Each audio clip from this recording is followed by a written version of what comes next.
کہ آج بن وائل قبیلہ قریش کا رہنے والا تھا. صنادید عرب کے جو بڑے بڑے لوگ تھے اکٹھا جمع ہوئے تھے. گفتگو ہونے لگی, توجہ چاہوں گا, گفتگو ہونے لگی اور سب نے مل کر کے یہ کہنا شروع کیا کہ ان کو تو اللہ نے بیٹا دیا ہی نہیں. توجہ چاہوں گا, ان کو اللہ نے بیٹا دیا ہی نہیں ہے. چونکہ بیٹا نہیں دیا ہے, بیٹا موجود نہیں بلکہ اولاد ہی نہیں ہے. اب تک اولاد نہیں. اور اب تو اس صورت میں بات کہی جاتی تھی کہ چونکہ بیٹا جو ملا بھی ہے اس دنیا میں نہیں رہ گئے ہیں. اول نسل کے چلنے کو بیٹے ہی سکھا نہیں دیا. نہیں, جب بیٹا ہی نہیں ہے تو 3-4 چیزیں انہیں بھی کہیں. ان کا نام نہیں رہ جائے گا, ان کا پیغام نہیں رہ جائے گا, نہ نام رہے گا, نہ پیغام رہے گا, نہ نسل رہے گی. اور جب نسل رہے گی کچھ بھی باقی نہیں رہے. پھر ہمارا دنیا سبھی کو جانا ہی آئے, پیغام لے کر کے آئے, نسل ہی نہیں ہے تو پیغام کون بچائے گا, ان کے نام کو کون بچائے گا, اس کے دین کو کون پہچائے گا. کوئی چیز باقی نہیں رہ جائے گی. جب یہ کہا گیا تو اللہ نے اپنے حبیب کے تسکین کے لیے سورہ کوثر کو نازل کیا. اِنَّا أَعْطَيْنَاكَ الْكَوْثَرَ, ہم نے آپ کو ہم نے سب کچھ دے دیا, ہم نے سب کچھ دے دیا. یعنی فاطمہ کو دے کر کے سب کچھ کہا ہے, خیر دیا ہے. میں نے تفسیروں کو مطالعہ کیا ہے تو بعض تفسیروں میں ہمیں ملا عامہ کی کہ چونکہ کوثر کثرت کے معنی میں ہوتا ہے اور خیر کے معنی میں ہوتا ہے تو اس سے مراد جو ہے قرآن ہے.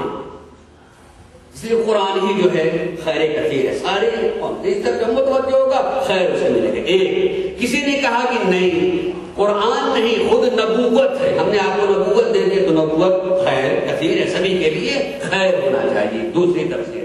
تیسری کہ نہیں کثرت مسلمین, کہ اللہ نے رسول کو جتنے ماننے والے دیے کسی اور کو نہیں دیے. توجہ چاہوں گا ان ساری تفسیروں کو سامنے رکھیے گا اور شان نزول کو دیکھیے گا تو اس میں سے کوئی تفسیر جو ہے اس شان نزول کے اعتبار سے مطابق نہیں ہوتی ہے. اس لیے کہ اگر صرف قرآن کہا جاتا ہے کہ ابتر وہ ہے, آپ ابتر نہیں. اگر قرآن دے تو قرآن سے نسل کہاں ملنے والی. توجہ کریں, ذکر کریں کہ قرآن اگر اللہ نے دیا اور کوثر سے مراد ہم قرآن کو مان لیں تو یہاں تو قرآن نے کہا کہ ابتر منقطع النسل وہ ہے, آپ کی نسل باقی رہے گی. تو قرآن سے تو نسل ثابت نہیں ہو سکتی, نبوت سے نسل ثابت نہیں ہو سکتی, اور نہ قرآن سے دین کی بقا ہو سکتی ہے اور نہ نبوت ہی سے دین کی بقا ہو سکتی ہے. اور دین کا پھیلنا اور ہوتا ہے, بقا اور ہوتی ہے. تو یہاں نہ بقا ہے نہ نسل ہے. نسل کا کہنا ہی اس بات کی دلیل ہے کہ نہ قرآن مراد ہے نہ نبوت مراد ہے. اور مسلمانوں کی کثرت سے مسلمان کی کثرت ہو جائے تو نسل رسول کہاں سے ہو جائے گی. حتیٰ کہ ہمارے ہاں ایک شہرت کی ہے کہ ہاں ہم نے آپ کو کثرت نسل عطا کی, مگر کثرت نسل بھی کہیں حفاظت دین کی ذمہ داری نہیں لے سکتی. یہ بھی حفاظت دین کی ذمہ داری نہیں لے سکتی ہے کہ خالی افراد بڑھ جائے کہ حفاظت دین ہے. نہیں, کوئی خود اسی گھر میں ایسا ہونا چاہیے جو اپنے سے اپنی چیز سے محبت ہوتی, ویسے محبت کسی چیز سے نہیں ہوتی. اپنا خون ہونا چاہیے, لہذا ماننا پڑے گا کہ کوثر سے مراد کوئی دوسرا نہیں ہے, خاتون جنت فاطمہ الزہرا ہے. سوال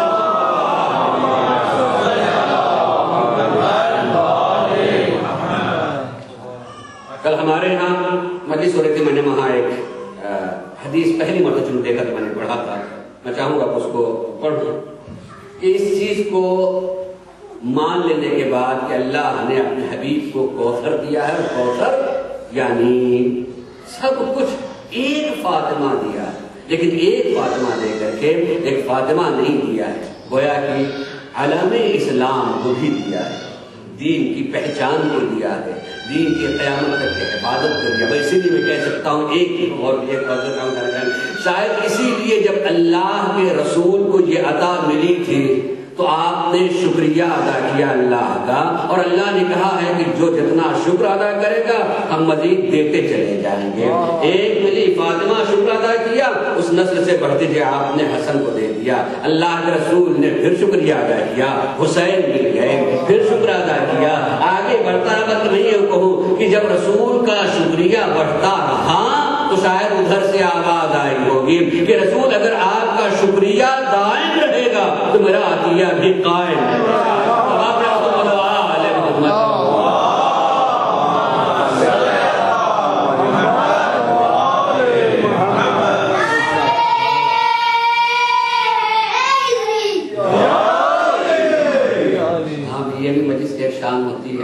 میں وہ اس طرح کا خطیب نہیں ہوں کہ جس میں جو ہے ہر 10-5 منٹ کے بعد کوئی نعرہ ہو.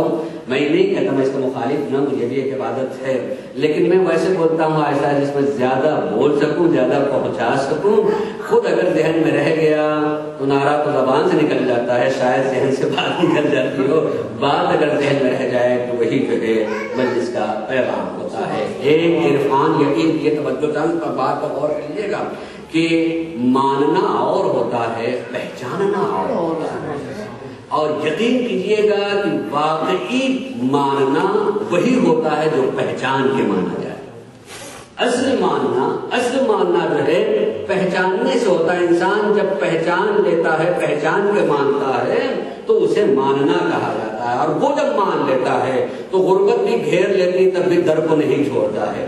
اور جو خالی مانتا پہچانتا نہیں ہے، تھوڑی سی پریشانی ہو جاتی ہے نا تو در بدل دیا کرتا ہے کہ چلے وہاں چلے اور وہاں چلے. ہم نے دیکھا جو پہچان کے مانتے ہیں، اگر جناب ابو ذر کو وطن سے دور کر دیا جائے تب بھی کہتے ہیں در چھوڑا ہے، مگر در چھوڑا ہے، کہیں در سے الگ ہو رہے ہیں، حیدر کو نہیں چھوڑا ہے.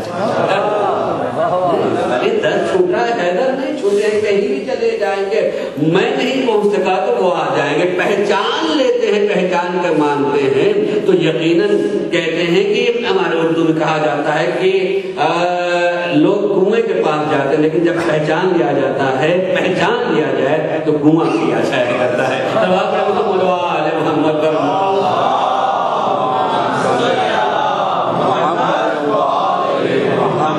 اس لیے کہ وہ بھی پہچاننے کی قیمت دینا چاہتے تھے. پہچانا ہے تو یقیناً اس کی عزت ہوتی. بات آگے میں نے سوچا نہیں تھا، مگر گزارش کر رہا ہوں کہ پہچاننے سے سب کچھ ہوتا ہے. آدمی جب پہچان لیتا اور پہچان کے مانتا ہے بڑا سکون ہوتا ہے، بڑا اطمینان ہوتا ہے. ہم اگر دیکھیں اہل بیت علیہ السلام کو پہچانتے ہیں یا نہیں پہچانتے ہیں؟ توجہ چاہوں گا نگرانی، اللہ بھی اپنے کو منوانا نہیں چاہتا ہے. توجہ چاہوں گا، اللہ بھی اپنے کو منوانا نہیں چاہتا ہے، پہچانوانا چاہتا ہے.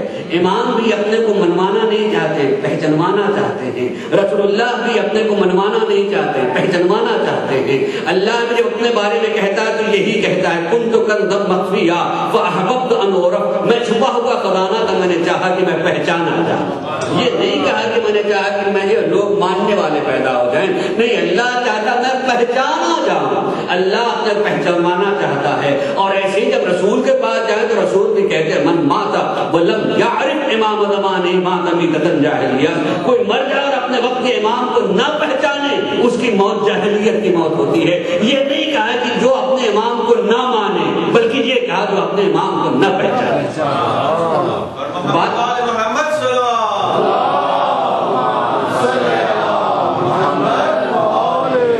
بات پہچاننے کی ہوتی ہے، توجہ چاہو، بات پہچاننے کی ہوتی ہے. خدا کی قسم جب انسان پہچان لیتا ہے، انسان پہچان لیتا اور پہچان کے جب مانتا ہے، انہی کے نام پر پورا وجود زخمی ہو جاتا ہے، تب بھی اسے لگتا ہے کہ میرا جسم پھول ہے، گل ہے، گلستان ہے. اسے تکلیف جب اسے پہچانتا ہے، اور جو صرف مانتا ہے تکلیف پہنچتی ہے نا.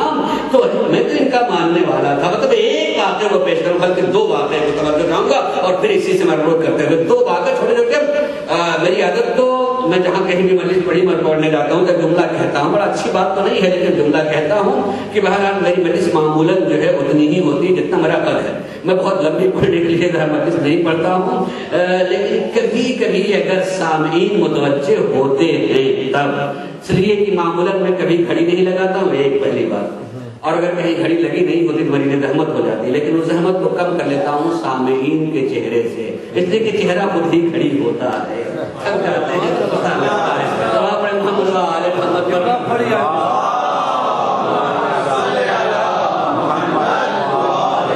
مجھے اجازت دیے کہ میں اپنے موضوع سے متعلق دو واقعے کو، ویسے میں خاتون جنت سے متعلق پڑھ رہا ہوں لیکن وہ عرفانی ہی کو بتانے کے لیے کہنا چاہوں گا عزیزوں کہ اگر پہچان ہو جاتی ہے تو پہچاننے والا کیسا ہوتا ہے.